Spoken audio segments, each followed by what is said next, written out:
Hello Eternum and welcome to KOTT News, Eternum's #1 source for news. And this is the War Report.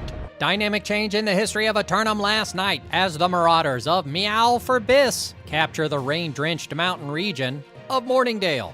KOTT News were on the scene and spoke with the victors immediately after their victory. Congratulations on your victory here in Morningdale, securing the fort in about 20 minutes flat. Would you care to take us through how it went down for you? Just like last night, we got into the fort within 20 minutes. Our fort fight inside was so much better. And we really learned a lot from our last war. So it's that we have to take it out on the error. I mean, we're not the best company, bunch of old dudes, but it's all good. Was there anybody on your team who stood out in their performance tonight? Point team was amazing. That shit was lit. I can't wait to see it again. All right. Now, I see that you guys, 2 nights in a row, and tomorrow night you'll be returning to Cutlass Keys, executing your right to rematch. Are you looking forward to that encounter? Bark for Whis is a strong company, but Meow for Dis is much stronger, and we're going to see them head-to-head.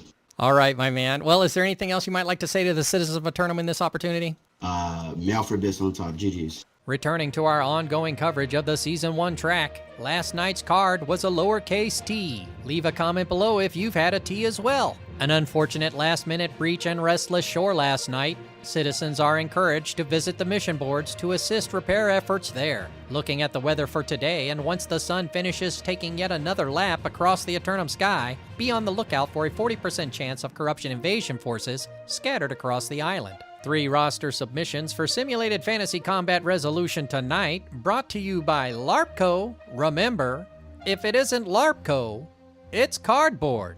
First up, the Syndicate members of Commit assault the Covenant hero worshippers of Outcast 2 for control of the master fishing port town of Reekwater. Commit forces engaging in the first of a doubleheader against the Outcast second squad seek to squeeze them out of the eastern shoreline of the island. But Outcast forces have been able to hold back the attempts of the surrounding factions thus far, and with a full defensive roster available, plan to do so again. Then, the Covenant hero worshippers of Outcasts attack the Syndicate members of Commit for control of the bear-infested deep forests of Brightwood.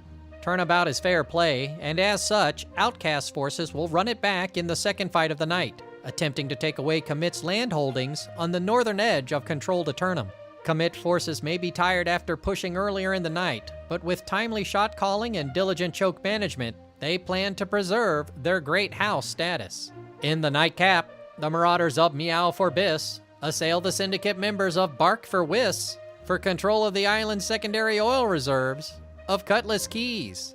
Declaring their right to rematch, this recently rebranded group of Marauders returned to prove to themselves and the island that they were merely unprepared for this unexpected group of refugees. But Meow for Whis thinks that the island has become complacent in its echo chamber and have come to make sure that every company that's serious about combat makes a fresh start with them.